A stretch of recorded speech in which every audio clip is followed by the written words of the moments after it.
night, or good morning. Who the hell even knows anymore? This is Joe Wonders, broadcasting from beneath the surveillance grid, where truth still breathes, barely. Tonight we report not from the future, but from the present. A present so absurd, so unconstitutional, so spiritually bankrupt, it demands mythic resistance.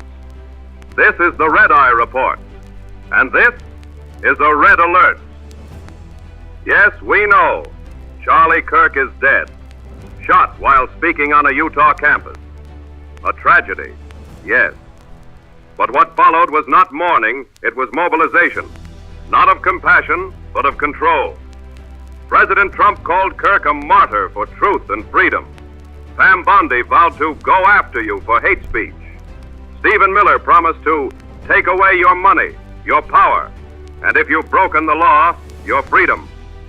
Tulsi Gabbard declared that ideas must be defeated by better ideas, not violence, while the administration punished teachers, journalists, and foreigners for speech they didn't like. Let's be absolutely clear. Speech is not violence. Criticism is not terrorism. Mockery is not a felony. But under this regime, the First Amendment is being rebranded as a privilege for the loyal. Trump told an ABC News reporter she'd probably go after people like you because you treat me so unfairly. It's hate. You have a lot of hate in your heart. What? This is not grief. This is opportunism. Kirk's death is being weaponized to silence dissent. And the absurdity? Kirk himself once said, hate speech does not exist legally in America. All of it is protected by the First Amendment. Keep America free. They're not honoring his legacy. They're erasing it. Not only that, the shooter came from their own house. And now Jimmy Kimmel is gone. Canceled. Not by ratings, but by decree. The White House called his satire subversive propaganda. Seth Meyers and Jimmy Fallon remain, for now, but Trump has openly called them sick, deranged, and enemies of the people. Behind closed doors, he's demanded a full review of their licenses and sponsors. This isn't about comedy, it's about control. This isn't just some trivial news that you shrug your shoulder at and move on with your life. This is a lot more serious than you might be thinking. Kimmel mocked the regime. He's gone. Myers questioned the narrative. He's on notice. Fallon laughed at the wrong moment. He's being watched. This is the authoritarian playbook. Eliminate satire, criminalize mockery, replace laughter with loyalty.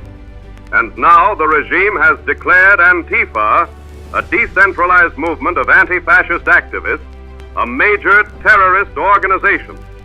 Not because it has a headquarters, not because it has a budget, but because it has the audacity to oppose fascism. Trump called it a sick, dangerous, radical left disaster. Pam Bondi wants to prosecute its donors. Stephen Miller is whispering RICO charges. And the Supreme Court? Silent, as usual. Let's be clear. Antifa isn't an organization. It's an idea. You can't arrest a concept, but you can use it to justify surveillance. This is the oldest trick in the authoritarian playbook. Invent a boogeyman. Label it a threat. Use it to monitor, silence, and punish dissent. Today it's Antifa. Tomorrow it's teachers, journalists, artists, your neighbors, your friends, your co-workers, you. Because once you normalize labeling ideology as terrorism, the Constitution becomes optional. And the absurdity? Trump's FBI director admitted Antifa isn't a group. Legal scholars say there's no statute for domestic terror designation. But facts don't matter when fear is the fuel. This isn't national security. It's national gaslighting. They're not fighting terror, they're manufacturing it. So when they say Antifa is terrorism, what they mean is opposition is illegal. Satire is subversion. freedom is conditional. And Joe wonders, he's still broadcasting. Because when they outlaw ideas and satire, only myth remains.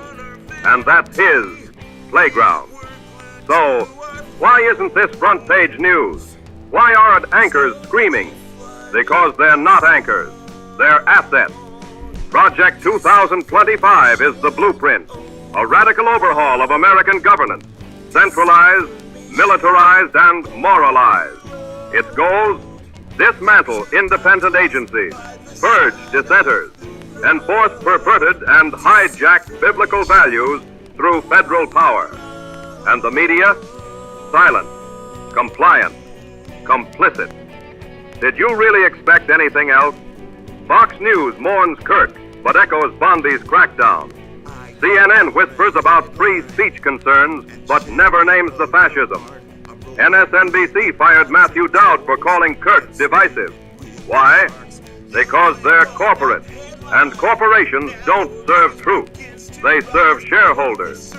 Comcast owns MSNBC. Disney owns ABC.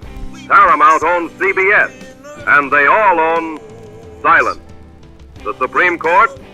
Rubber stamp. They upheld the Kirk doctrine. Employers can fire you for speech.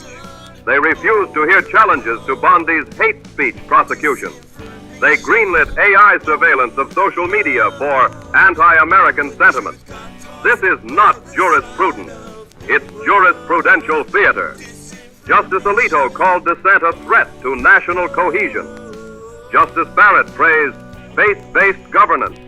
Justice Thomas warned of digital insurrection. The court is no longer a check. It's a cog. And the surveillance state? Techno-fascist billionaires like Musk, Thiel, and Zuckerberg have built it. Corporate social networks enforce it. AI models monitor it. Christian nationalism justifies it. They've weaponized religion, not to uplift, but to control. Not to liberate, but to surveil. Not to love, but to punish. This is not politics. This is prophecy. The Constitution is bleeding. The church is being used. The media is asleep, and the billionaires are watching and waiting. But Joe Wonders is wide awake, and so are you. To every patriot who still believes in liberty, laughter, and love, this is your call. Not to arms, not yet, but to art. Not to violence, not yet, but to vision. Not to despair, but to defiance. The frequencies are still ours, for now. Use them. Coming to you live from the jagged edge of the dumbest timeline ever. And now, you know how the story goes. I'm Joe Wonders, signing off.